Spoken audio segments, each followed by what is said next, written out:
आज आपण एकदम सोप्या पद्धतीने खुसखुशीत गव्हाचे पापड कसे बनवायचे हे बघणार आहेत।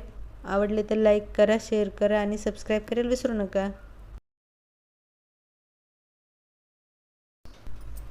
पापड बनवण्यासाठी इथं मी 1 किलो गहू घेतलेले आहेत आणि ते अगोदर आपल्याला चांगले निवडून घ्यायचे आहेत आणि निवडून घेतलं की लगेच आपल्याला गहू 2 वेळा स्वच्छ धुवून घ्यायचे आहेत। तर हे पाहिजे मी गहू 2 वेळा चांगले धुवून घेतलेले आहेत।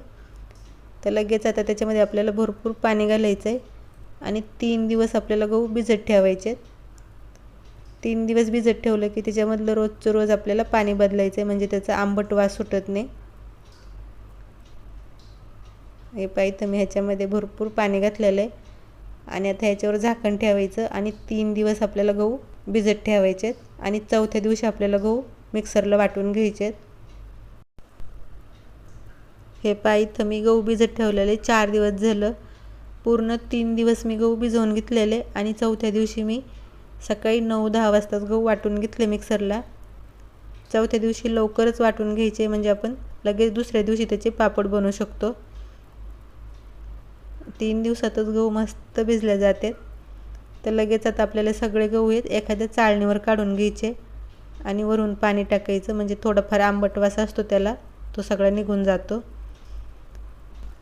सगळे गहू आपल्याला चाळणीत काढून वरून पाणी टाकून असे सगळे धुवून घ्यायचे। ते पाहिजे मी सगळे गहू चाळणीत काढून धुवून चांगले निथळून सुद्धा घेतलेले आहेत। तर लगेच आता गहू आपल्याला मिक्सरला बारीक करून घ्यायचे आहेत। त्याच्यासाठी मी मिक्सरचं मोठं भांडं घेतलेलं आहे। लगेच त्याच्यामध्ये गहू घालायचे आहेत। मिक्सरचं अर्ध भांड्यापेक्षा थोडंसं वरती गहू घालायचे, जास्त कमी पण नाही घ्यायचे आणि फुल भांडंसुद्धा नाही भरायचं।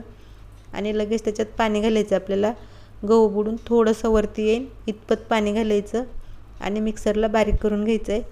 मिक्सरला एकसारखं जास्त मिक्सर फिरवायचं नाही, फक्त 3 ते 4 सेकंद मिक्सर फिरवायचं आणि बंद करायचं आणि मिक्सरच्या भांड्याचं झाकण काढून गहू बारीक झालेत का पाहायचं चम्मचवर घेऊन।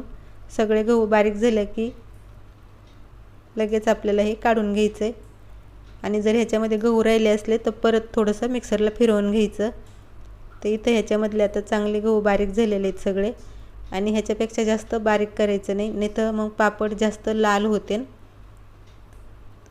तर काढून घेण्यासाठी इथं मी एका पाटीत पाणी घेतलेलं आहे आणि त्याच्यामध्ये आपण वाटून घेतलेले सगळे गहू काढून घ्यायचे आणि सगळे गहू आपल्याला अशा पद्धतीने बारीक करून घ्यायचे आहेत। तर हे पाहिजे मी सगळे गहू बारीक करून घेतलेले आहेत। तर लगेच आता आपल्याला हे हाताने चुरून चांगले पिळून घ्यायचं आहे, याच्यामधला चीक काढून घ्यायचा आहे। तर त्याच्यासाठी अगोदर हाताला थोडंसं तेल लावायचं, म्हणजे हाताला जास्त चिटकत नाही आपल्या, आणि अगोदर हाताने चांगलं असं मिक्स करून घ्यायचं आणि त्यानंतर आपल्याला त्याच्यातला कोंडा काढून घ्यायचा आहे सगळा। तर हे अशा पद्धतीने त्याच्यामधला कोंडा काढून घ्यायचा, आपल्याला चांगलं पिळून घ्यायचं आणि काढून घेतलेला कोंडासुद्धा आपल्याला बाजूला ठेवून द्यायचा आहे थोड्या वेळासाठी। परत आपण ह्याला एक वेळा धुवून घेणार आहेत। पापड बनवायला मेहनत थोडीशी जास्त आहे, पण हे पापड खायला एवढे छान लागतात आणि खुसखुशीतसुद्धा तेवढेच होते। तर हे पाहिजे मी त्याच्यामधला सगळा कोंडा काढून घेतलेला आहे आणि जे काय राहिलं आहे ते आपण चाळणीने गाळून घेणार आहेत। त्याच्यासाठी इथं मी एक पातेलं घेतलं आहे आणि बारीक चाळणी घेतलेली आहे आणि त्याने आपल्याला हे सगळं गाळून घ्यायचं आहे, म्हणजे राहिलेला कोंडा सगळा चाळणीत राहतो। सगळा चीक आपल्याला असाच गाळून घ्यायचा आहे आणि ह्याच्यामध्ये जो कोंडा निघतो त्याची सुक्की भाजी, मुटके आणि पापड खूप छान होते। तर हे पाहिजे मी सगळा चीक गाळून घेतलेला आहे। तर आपण गाळून घेतलेला चीक बाजूला ठेवूया आणि जो आपण त्याच्यामधला कोंडा काढला आहे तो आपल्याला परत एक वेळा चांगला धुवून घ्यायचा आहे, त्याच्यातही चीक निघतो। तर परत सगळा कोंडा पाटीत काढून घ्यायचा आणि त्याच्यामध्ये थोडंसं पाणी घालायचं। पाणी घालून हाताने चांगलं चुरून घ्यायचं आणि आपण अगोदर जसं पिळून कोंडा काढून घेतला तसंच आपल्याला ह्याच्यामधलाही सगळा कोंडा काढून घ्यायचा आहे, म्हणजे खाली चीक राहतो। हे अशा पद्धतीने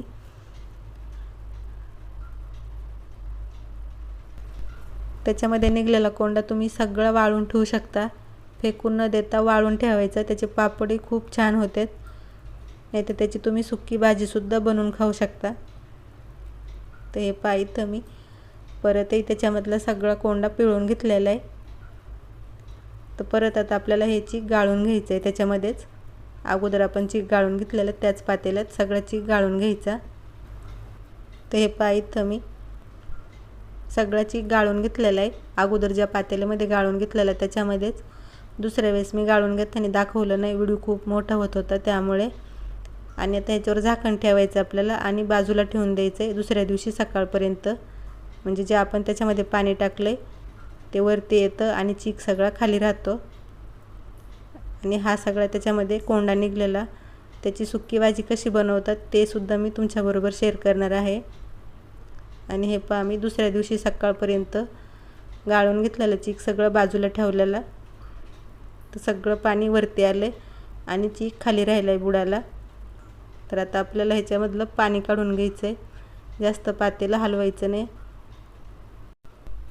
वर आलेलं जेवढं पाणी तेवढं सगळं काढून घ्यायचं आपल्याला आणि खाली चीक राहतो मग मस्त. तर हे पहा मी त्याच्यामध्ये जेवढं पाणी वरती आलं होतं तेवढं काढून घेतलं आहे आणि आता खाली मस्त चीक राहिलेला आहे. खाली राहिलेला चीक खूप कडक होतो, तर एखाद्या चमच्याने सगळं चांगलं फोडून घ्यायचा. तर हे पहा इथं मी सगळा चीक छान मिक्स करून घेतलेलं आहे. ह्याच्यात तुम्ही कुरडयासुद्धा बनवू शकता, एकदम भारी होत्यात कुरडयासुद्धा. फक्त कुरडया जर बनवायच्या असतील तर पाणी आपल्याला थोडंसं कमी लागतं. तर लगेच आपण फोडून घेतलेलं चीक आता मोजून घेऊया. तर इथं मी कपाने चीक मोजून घेतलेलं आहे. कप नसेल तर एखाद्या वाटीने किंवा ग्लासाने चीक मोजून घ्यायचा, म्हणजे पाणी टाकायला अंदाज येतो आपल्याला. तर इथं मी सगळा चीक मोजून घेतलेला आहे, 4 कप आणि अगदी थोडासा वरती चीक भरलेला आहे. तर जेवढं चीक आहे तेवढंच पाणी आपण गरम करायला ठेवणार आहेत अगोदर आणि बाजूला 2 कप पाणी गरम करायला ठेवणार आहेत. नंतर आपल्याला जर पाण्याची गरज पडली तर पटकन टाकता येतं गरम करून ठेवल्यामुळे. तर लगेच आता आपण पाणी गरम करायला ठेवूया. त्याच्यासाठी मी गॅसवर कढई ठेवलेली आहे आणि त्याच्यामध्ये लगेच आपल्याला जेवढा चीक भरला तेवढंच पाणी घालायचं सुरुवातीला, 4 कप आणि अगदी थोडंसं वरती, अर्ध्या कपापेक्षाही कमी. तर इथं मी कढईमध्ये थोडंसं कमी 4.5 कप पाणी घातलेलं आहे. त्याच्यावर झाकण ठेवायचं आणि त्याला उकळी आणून घ्यायची आपल्याला. हे पहा मी पाण्याला चांगली उकळी आणून घेतलेली आहे. तर लगेच आता आपल्याला त्याच्यामध्ये चीक घालायचा आहे. त्याच्यामध्ये चीक घालायच्या अगोदर परत चमच्याने एक वेळा चांगला मिक्स करून घ्यायचा आहे. मिक्स करून थोडं आपण बाजूला ठेवूया 1 मिनटासाठी. आणि पाण्यामध्ये आपल्याला आता इथं घालायची चवीप्रमाणे मीठ. छोट्या चमच्याने 1 चमच मी तीळ घेतलेले येतं आणि 1 चमच जिरे घेतलेले येतं. तुम्हाला जर तीळ आणि जिरे नसतील घालायचे तर फक्त मीठ टाकून सुद्धा तुम्ही पापड बनवू शकता. जिरे टाकल्यामुळे पापड थोडेसे पिवळे होतात पण खायला खूप खमंग लागतात. त्यामुळे मी थोडेसे तीळ आणि जिरे घातलेले येतं, किंवा तुम्ही फक्त तीळसुद्धा घालू शकता. मीठ, जिरे आणि तीळ घातलं की लगेच आपल्याला त्याच्यामध्ये चीक घालून आपल्याला हटवून घ्यायचं आहे. तर एका हाताने चीक वतायचा आणि दुसऱ्या हाताने लाटण्याने पटापट चीक मिक्स करीत राहायचं आहे. बिलकुल सोडायचं नाही, नाही तर त्याच्यामध्ये पटकन गाठी होत्यात. त्यामुळे पटकन चीक वतायचं आणि एकसारखं त्याला हलवीत राहायचं जोपर्यंत चांगलं घट्ट होत नाही तोपर्यंत. आणि चीक हटून घेत असताना गॅस एकदम बारीक ठेवायचा आणि मगच चीक हटायला घ्यायचा. तर हे पहा मी सगळा चीक पाण्यामध्ये घालून चांगला हटून घेतलेला आहे आणि चांगलं आता बऱ्यापैकी घट्ट झालेलं आहे. तर आता ह्याच्यामध्ये मला पाणी घालण्याची गरज वाटत नाही. चीक शिजल्याच्या नंतरही पातळ होतं, त्यामुळे लगेच ह्याच्यामध्ये मी आता पाणी घालणार नाही. याच्यावर आता झाकण ठेवायचं आपल्याला आणि 15 ते 20 मिनटं चीक आपल्याला चांगला शिजवून घ्यायचं आहे. पायाच्यावर मी आता झाकण ठेवलेलं आहे आणि झाकण ठेवलं की मध्ये 1-2 वेळा त्याच्यावरचं झाकण काढायचं आणि सगळं चीक चांगला खालीवर करून परत झाकण ठेवायचं. असं करून 15 ते 20 मिनटं चीक शिजवून घ्यायचा. हे पहा इथं मी झाकण ठेवून 20 मिनटं चीक शिजवून घेतलेलं आहे आणि चीक मला थोडासा घट्ट वाटला म्हणून त्याच्यामध्ये मी परत 1 कप पाणी घातलं, पण नेमकं ते शूट झालं नाही. तर तुम्हाला जर चीक घट्ट वाटला तर परत थोडंसं त्याच्यामध्ये पाणी घाला. तर चीक शिजून आपला तयार आहे. तर लगेच आता आपण याचे पापड बनवायला घेऊया. पापड बनवण्यासाठी मी प्लास्टिक टाकलेलं आहे आणि ते अगोदर चांगलं वल्या फडक्याने पुसून घ्यायचं. तेल वगैरे बिलकुल लावायचं नाही. वल्या फडक्याने चांगलं प्लास्टिक पुसून घ्यायचं आणि लगेच त्याच्यावर अशा पद्धतीने पापड बनवून घ्यायचे.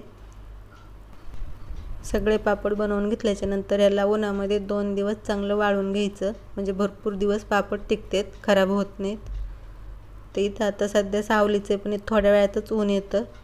तर हे तर मी सगळे पापड बनवून घेतलेत आणि थोड्या वेळातच त्याच्यावर ऊन आलेलं आहे. तर 2 दिवस आता चांगले पापड वाळून घ्यायचे. 2 दिवस मी उन्हामध्ये पापड चांगले वाळून घेतलेले आहेत आणि चांगले कडक वाळलेले आहेत. तर थोडेसे पापड मी तुम्हाला तळून दाखवते. किती मस्त फुगतात आणि खुसखुशीतसुद्धा किती होतात. त्याच्यासाठी मी गॅसवर तेल गरम करायला ठेवलेले. तेल चांगलं गरम होऊन द्यायचं आणि मग त्याच्यात पापड सोडायचा. आणि हे किती मस्त पापड फुगलेलं आहे आणि मस्त खुसखुशीतसुद्धा झालेले आहेत. तर थोडेसे पापड मी असेच तळून घेते. खूप मस्त फुगलेत पापड आणि खमंग तेवढेच झालेले आहेत. हे पापड उन्हामध्ये चांगले वाळून ठेवायचे, खूप दिवस टिकतात. तर इथं मी थोडेसे पापड तळून घेतलेत आणि हात लावूस्तवरच तुटतात, एवढे छान खुसखुशीत आणि खमंग झाले आहेत. तर एक पापड तुम्हाला मी तोडून दाखवते. तर कधी बनवले नसले तर गव्हाचे पापड तुम्ही अशा पद्धतीने 1 वेळा तरी नक्की बनवून बघा. कसे झाले कमेंट करून सांगायला विसरू नका. लाईक करा, शेअर करा. रेसिपी आवडली तर सबस्क्राईब नक्की करा. धन्यवाद.